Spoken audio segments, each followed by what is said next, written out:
Assalamualaikum warahmatullahi wabarakatuh.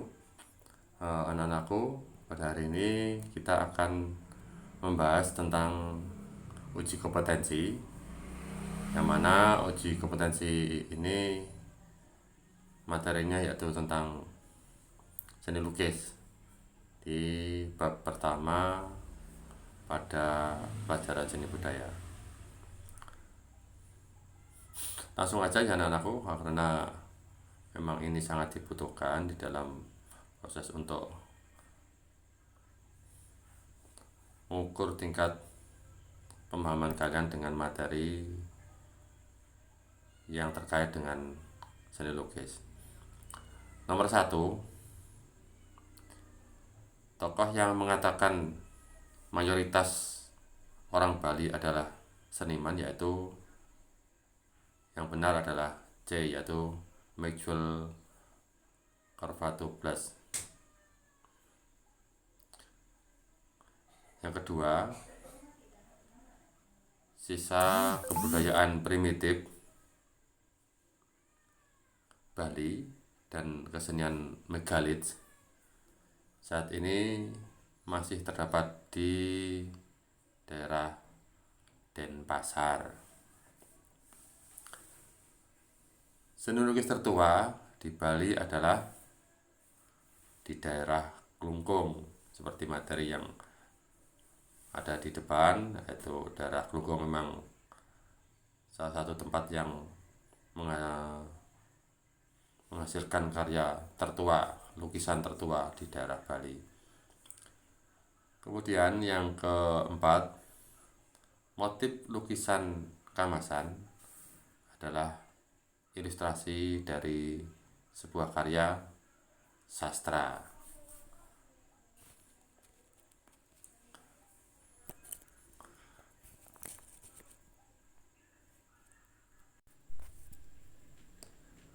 Kemudian untuk nomor 5, seni lukis Kamasan pada mulanya adalah untuk ini adalah jawabannya, yaitu B, yaitu sebagai kelengkapan di dalam proses kegiatan upacara. Memang di daerah Bali sana itu pada awalnya untuk setiap kegiatan upacara memang diharuskan ada syarat-syarat tertentu, yang kemudian dulu itu terciptalah sebuah karya seni yang namanya Gusi Kamasan sebagai salah satu syarat di dalam melaksanakan kegiatan upacara keagamaan. Yang nomor 6, Perhimpunan Pitamaha lahir pada tahun 1935.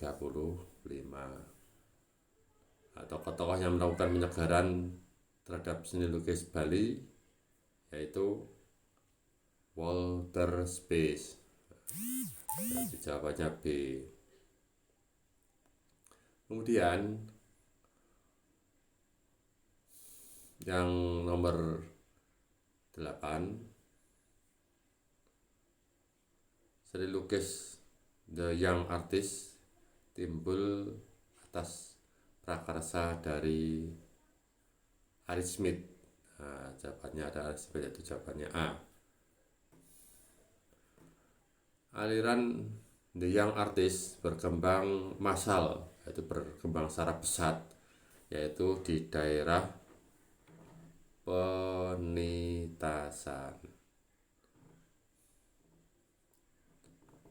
Jawabannya D. Selanjutnya nomor 10, di bawah ini adalah tokoh yang memimpin persagi, yaitu Agus Jaya Sumitra. Nomor 11, tokoh yang banyak membuat perkumpulan seni lukis yang ada di Indonesia, yaitu pelukis yang terkenal pada saat sampai sekarang ini walaupun dia sudah meninggal, yaitu Avandi C. Perkumpulan seni lukis yang lahir pada zaman pendudukan Jepang, pada pendudukan Jepang waktu menjajah di Indonesia, yaitu bernama Keimin Bunka Shidoso, yaitu perkumpulan seni lukis pada zaman saat Jepang menduduki Indonesia. Nomor 13, seni lukis yang berkiblat pada ideal klasik kerajaan Yunani dan Romawi adalah aliran klasik. Nomor 14, berikut ini adalah tokoh-tokoh aliran klasik kecuali yaitu Camille Pissarr, jadi jawabannya D. Kemudian Jacques Louis David adalah tokoh aliran dari aliran neoklasikisme. Nomor 16, yaitu aliran yang menyajikan kejadian peristiwa dan tragedi yang dahsyat adalah aliran romantisme. Nomor 17, aliran seni lukis yang hanya berdasarkan pandangan mata saja adalah aliran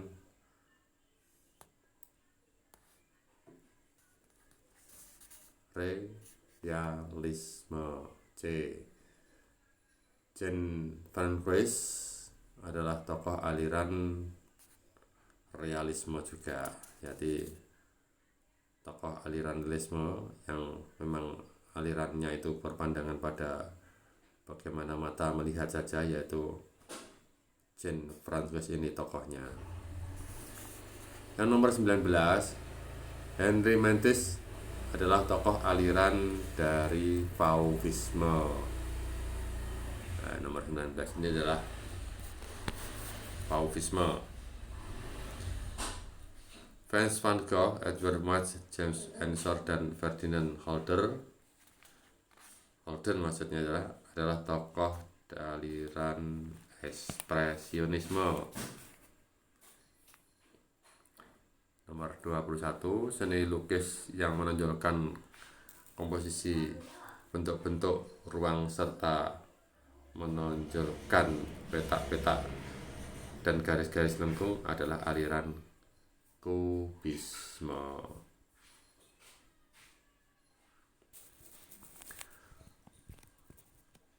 Aliran futurisme muncul pertama kali pada tahun 1909. C. Aliran seni lukis yang memiliki ciri khas sinis dan nihil adalah aliran dari Dadaisme. Lukisannya tidak menggambarkan hal-hal yang tidak tampak adalah aliran abstraktivisme. Wassily Kandinsky adalah tokoh dari aliran abstraktivisme tersebut. Bidang datar berupa kain yang digunakan untuk melukis dengan media cat minyak adalah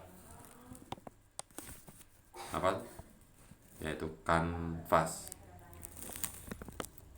Sedangkan karya berupa bingkai yang digunakan untuk membentangkan kain adalah spanram. Jadi kanvas itu tidak lepas dari spanram ya, karena kanvas itu bisa dibuat untuk berkarya melukis apabila ada spanramnya sebagai pembentang dari kain kanvas tersebut.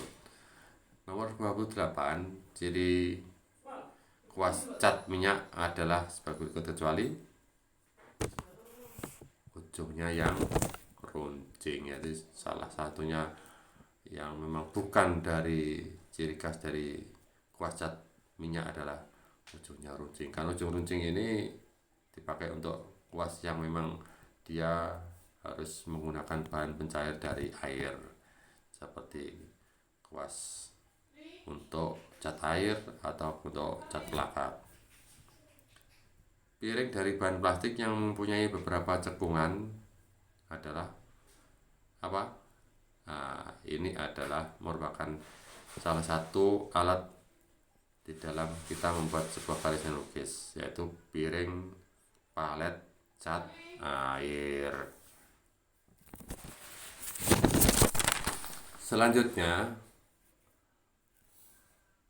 untuk yang nomor 30, alat yang berfungsi untuk mencampur cat juga bisa digunakan untuk menorehkan pada kanvas adalah pisau palet.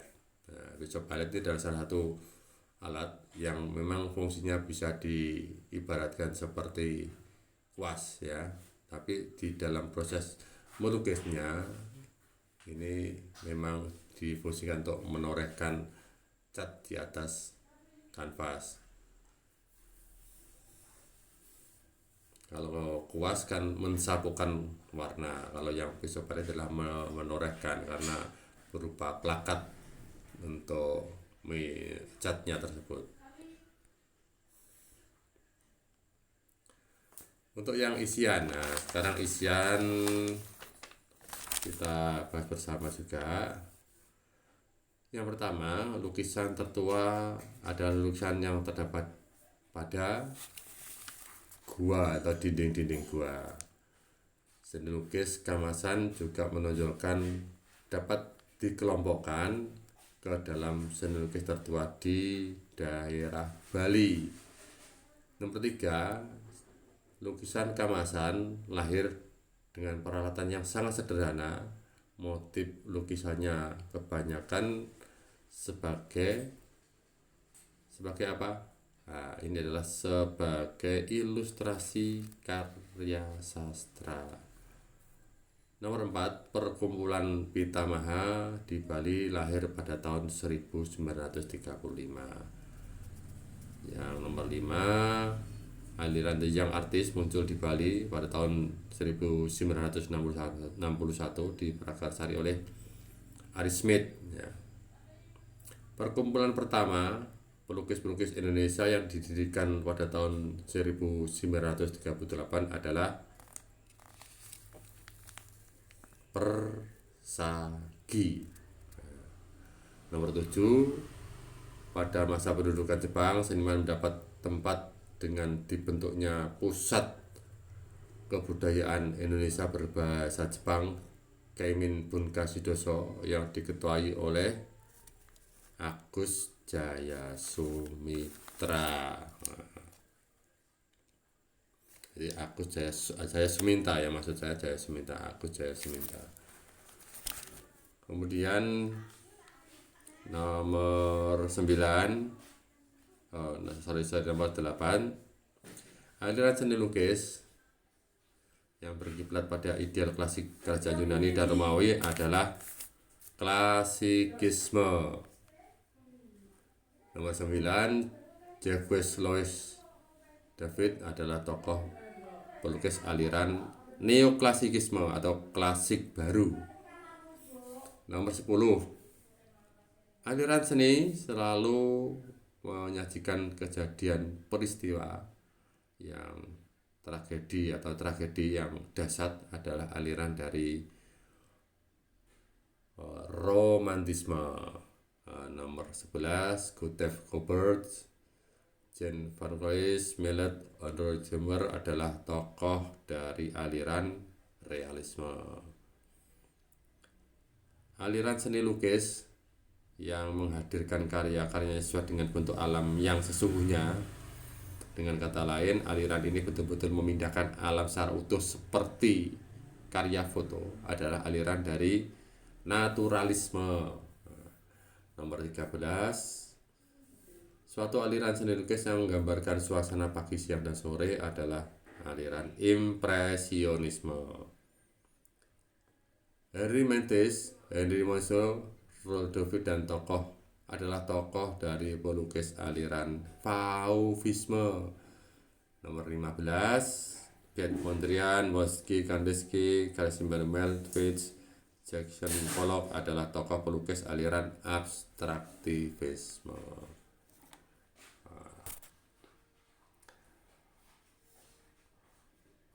Untuk di bagian C, jawaban-jawaban pertanyaan yang perlu dijawab singkat dan jelas ini.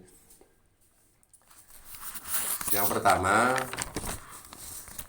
untuk pertanyaan pertama, sebutkan ciri-ciri dari aliran neoklasikisme. Ciri dari klasikisme ini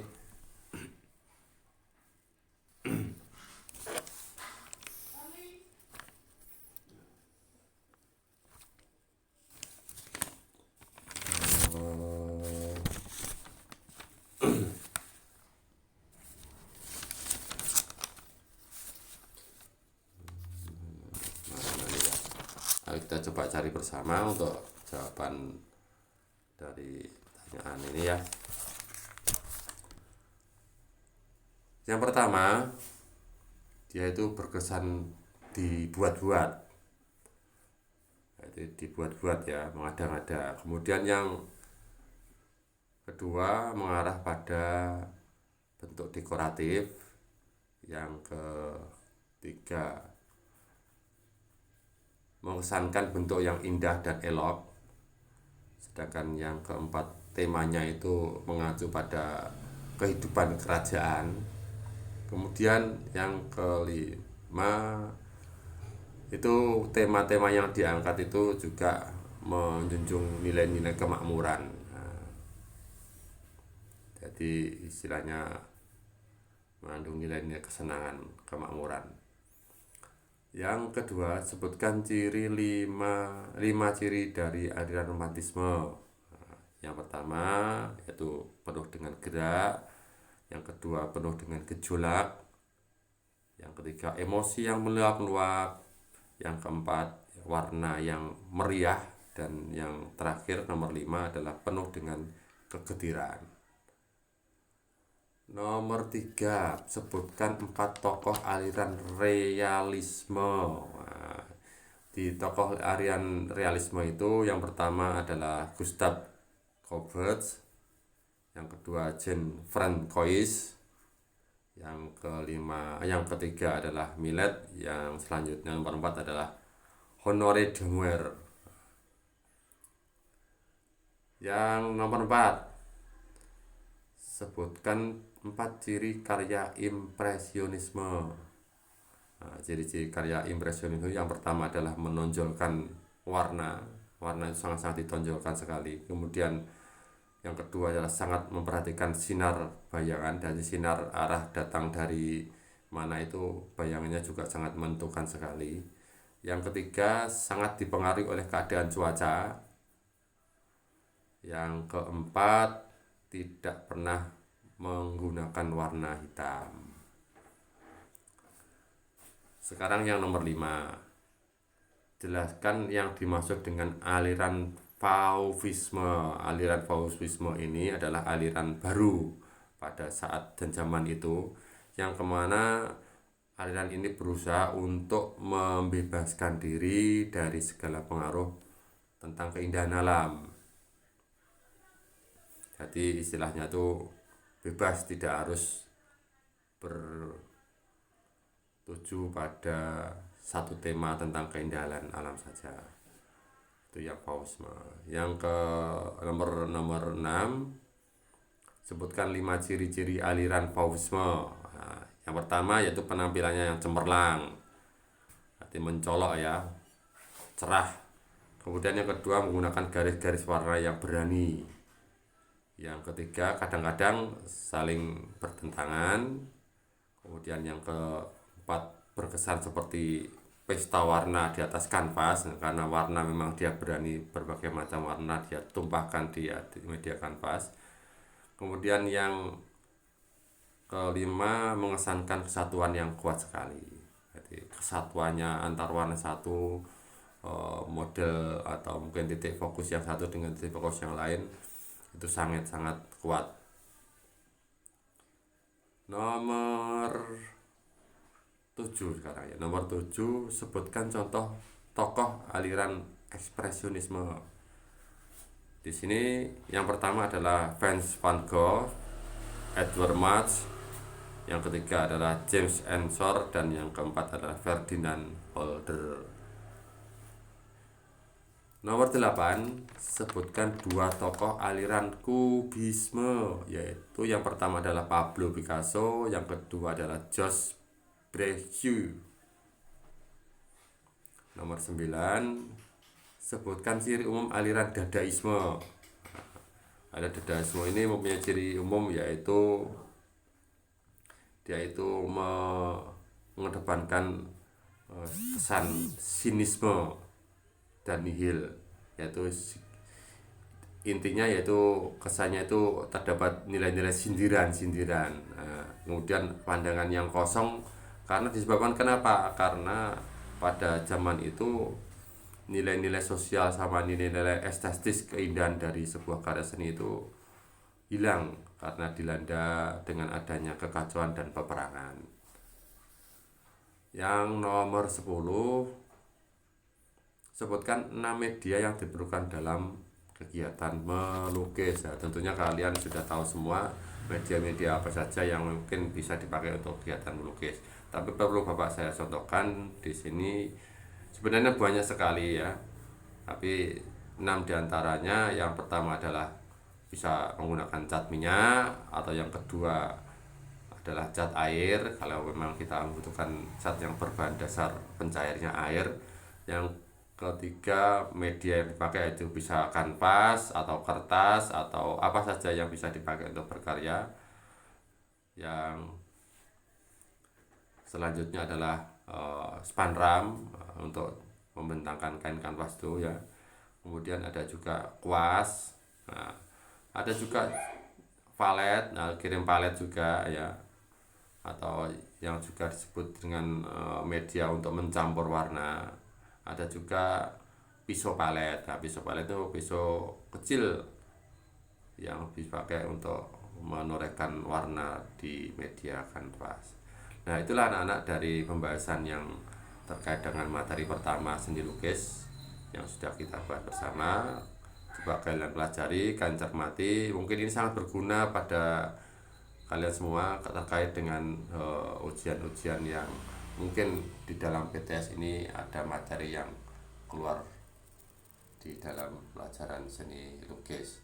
Sekian, terima kasih. Mohon maaf apabila ada suatu hal yang terkait dengan ini menjadikan hal yang tidak mengenakan. Dan mungkin ini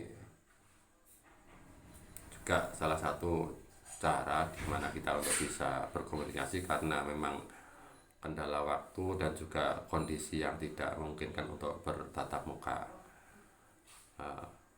Sekian, terima kasih. Wassalamualaikum warahmatullahi wabarakatuh.